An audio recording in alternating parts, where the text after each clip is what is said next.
This listening test is very important for your exam. अगर आपको भी सेम ऐसा ही रिजल्ट चाहिए जो आप अपनी स्क्रीन के ऊपर देख रहे हो, तो आप हमें व्हाट्सएप के ऊपर मैसेज कर कर प्रेडिक्शन मटेरियल को परचेज कर सकते हो। और जिन स्टूडेंट्स को ये लगता है कि प्रेडिक्शन के ऊपर ट्रस्ट नहीं करना चाहिए, वो फेक होती है, अगर प्रेडिक्शन पीडीएफ हमारी फेक होती तो कभी भी 7, 8, 9 बैंड स्कोर स्टूडेंट के रीडिंग, लिसनिंग, राइटिंग और स्पीकिंग में बिल्कुल भी ना आते। ये बात आप भी जानते हो, ये एक कड़वा सच है।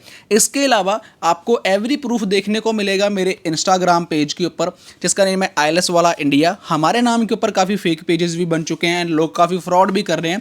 प्लीज़ उनसे बच के रहें। हमारा एक ही पेज है आईएलएस वाला इंडिया, जो स्क्रीनशॉट आप लेफ्ट साइड देख रहे हो। If you need good prediction material, good band score, then you can drop me message on my WhatsApp for upcoming exam prediction. You have some time to look at questions 1 to 6.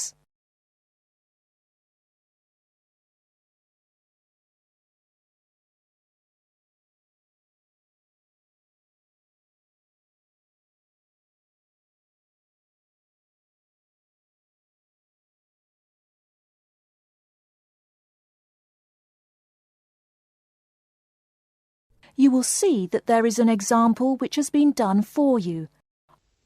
Hello, my name is Dave Burns, and I'm here to tell you about the welcoming party we're having for new students. Unfortunately, the information on your invitation is inaccurate. We didn't have enough time to print new invitations, so I'll have to ask you to make changes. To start with, this isn't a welcoming lunch, it's a dance party. However, the next line is true. The party will be held at Blackwell House. Is everybody comfortable with that?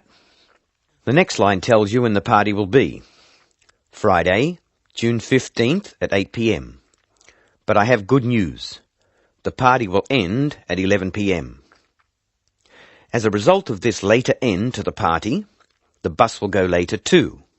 So it should read, free transport to the student hostel is available, leaving Blackwell House at 11:30. And of course, other students may attend, and all students must have their student ID card with them. I hope you can come to the welcoming party. It's a really good way to get to know other students and to learn what it's like to live in this city and to study here. Just one final change. Please let us know by Thursday if you can come. Now listen while Dave Burns gives instructions for students who are going to travel by car to the party. Before you hear the rest of the conversation, you have some time to look at questions 7 to 10.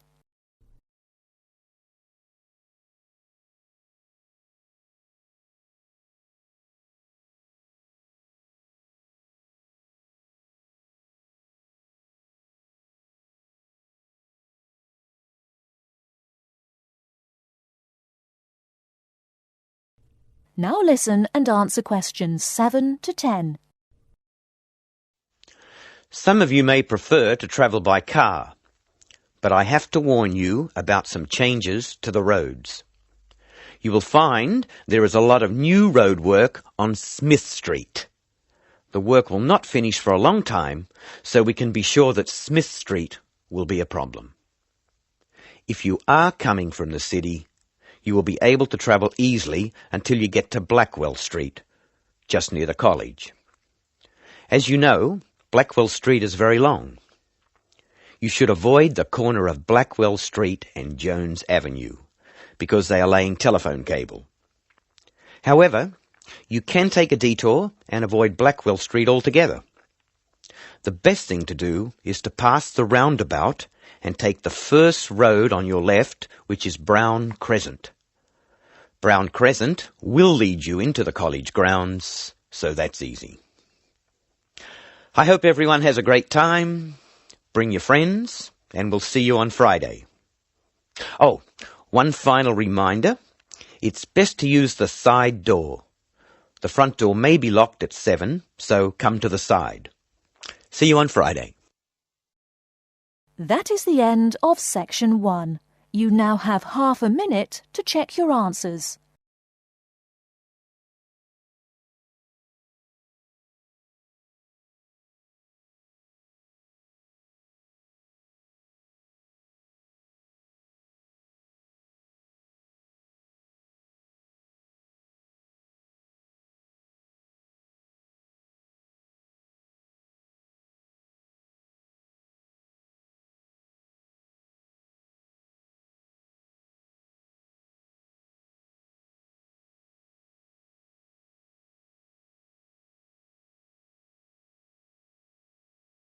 Section 2. In this section, you'll hear an introduction about ancient architectures. First, you have some time to look at questions 11 to 20.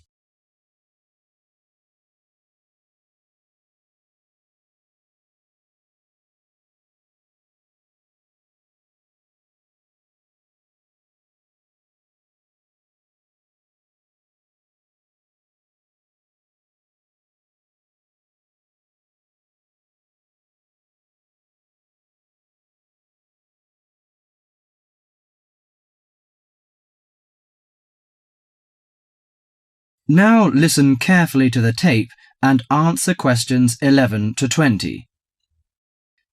The architecture of the ancients often reflects the ideas and beliefs of that time. Some of the ancient structures can give us a glimpse into the minds of the people who built them. Now, Professor Francis is going to talk to us about ancient architecture. No story is more interesting or impressive than the story of architecture, and in particular the activities of human beings in the art of building. Let's have a look at this in some detail. Did you ever visit the pyramids? Look at this picture, please. The pyramids in Egypt are true wonders of the ancient world. Khufu's pyramid is a stunning 138-metre-high mass of 2.3 million stones, each weighing about 2.5 tons. It was built to geometrical perfection over 4,500 years ago, with simple stone and copper tools. It was so far advanced that some have suggested it was designed by aliens. Actually, there is an astronomical significance to the perfect precision of the pyramids. By using two stars that circle the sky polar point, Egyptian astronomers were able to arrange the pyramids due north. This was done because they believed the king's afterlife and the stars were closely related. They believed their pharaoh, that is, their king, had been transformed into another living being, a light in the sky in contrast to the darkness of death. Okay, now let's look at another picture. On this picture is Athens' ancient Parthenon. It is an immense columned temple, built almost entirely of marble. Athens' ancient Parthenon is a perfect model of classic Greek architecture. It was built to honour Athena, the goddess of wisdom. Therefore, it includes the ideals of logic and reason in its design. Built in the 5th century BC, the Parthenon is made up of almost 140 columns. The Greeks associated the columns with the virtues of a human being: strong, orderly, proud, and beautiful. The height and width of the Parthenon are designed with the rational logic of geometry. The upper diameter of each column is a bit narrower than its base. It bulges slightly in the middle and slants inward. This kind of optical illusion makes the columns appear more graceful and thus more beautiful. The Parthenon also symbolizes democracy. Each column supports the entire structure, just as each person contributes to the government. It symbolizes that Athens' government is democratic. Finally, I am going to introduce the Roman Colosseum, a large oval structure for public sports events, entertainment, or assemblies. The Roman Colosseum displays the practical nature and political thinking of Romans. The Colosseum was built in 80 AD, when, throughout its vast empire, Romans' population and wealth were growing. It was necessary for politicians to entertain the people in return for their support. Gladiators would battle wild animals, and even one another in order to entertain the bloodthirsty crowds. Constructed with tons of marble, the Colosseum stood 48 metres high. It has the capacity to hold up to 50,000 spectators. Spectators sat on the lower 3 levels, surrounded by towering roofed passageways. On hot days, a cover suspended from the top story provided shade from the sun. Ancient architecture gives us a sense of the different societies that build these amazing monuments. Through it, we can imagine what life was like when those civilizations were flourishing. That is the end of section 2.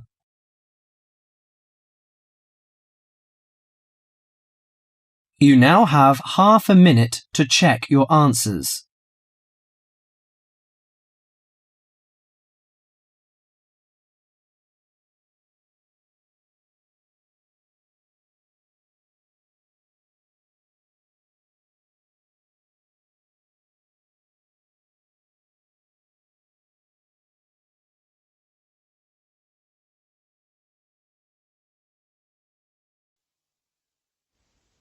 Now turn to Section 3. Section 3. In this section you will hear a discussion between two students who have to describe a lawn sprinkler for part of their general science course. A lawn sprinkler is a machine designed to water gardens and lawns. In the first part of the discussion, the students are talking about the different parts of the sprinkler. Done for you.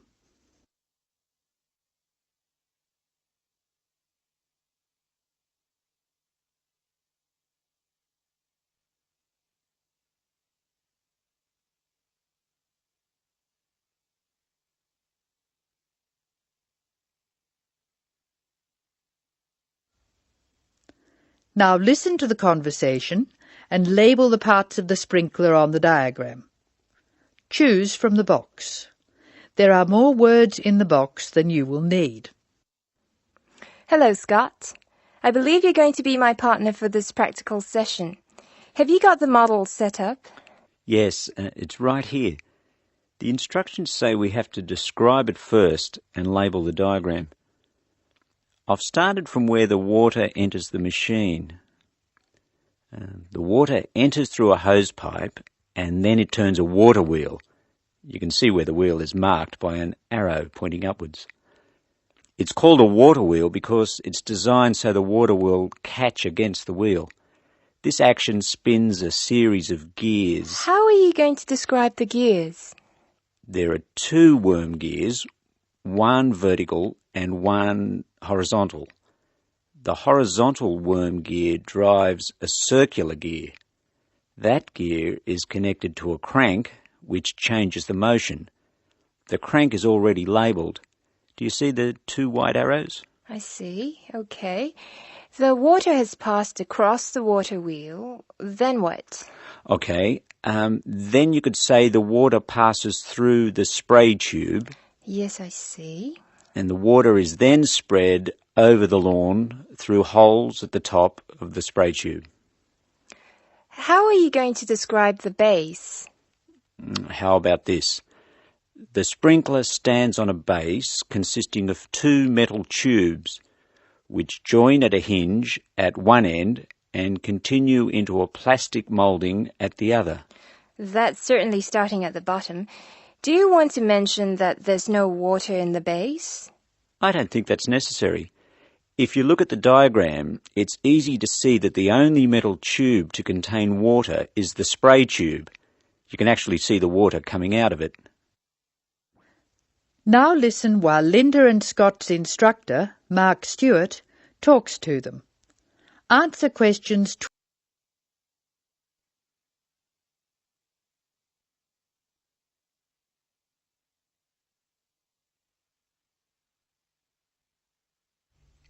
Hello, Scott, Linda. I'm glad I caught you before class. Did you know about the change in examination schedule? Change? Yes, the last day of examinations for your group will be December 2nd instead of November 29th. Is that definite? We were told they'd be on November 26th, and then there was a rumour they'd be on December the 1st. The schedule's gone to the printer. There can be no changes. It's definitely December 2nd. That's a relief. I'm going to the US on December the 4th. Are you one of the exchange students? Yeah. I'm really looking forward to studying there. Do you know if their general science courses are anything like ours? It's not very likely. Actually, all basic general science courses are fairly similar. You'll find you're behind in some things and ahead in others. I wouldn't worry too much about the course. You've been doing well on this one. Linda, have you finished your assignment yet? I'm nearly there. I should be able to give it to you on Monday. That's good. I can't let you have another extension. I was really grateful for the extra time you gave me. That was a really big assignment. Well, I'll expect it next week. Now, would you like to hear the details of the timetable? Oh, yes, please. I've just finished putting it on the notice board downstairs. Basically, you'll have 4 examinations.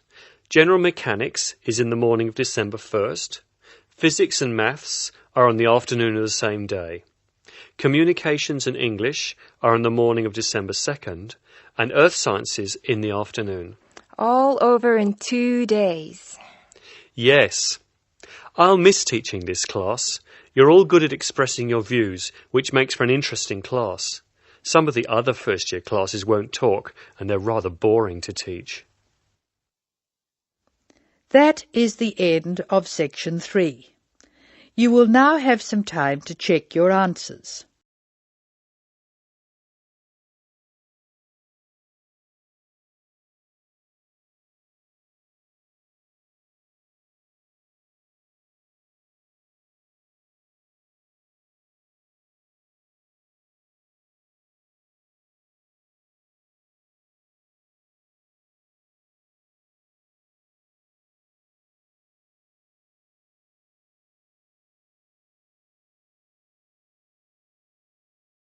Section 4. In this section, you'll hear a conversation between a tutor and a student about the strategies of note-taking. First, you have some time to look at questions 31 to 40.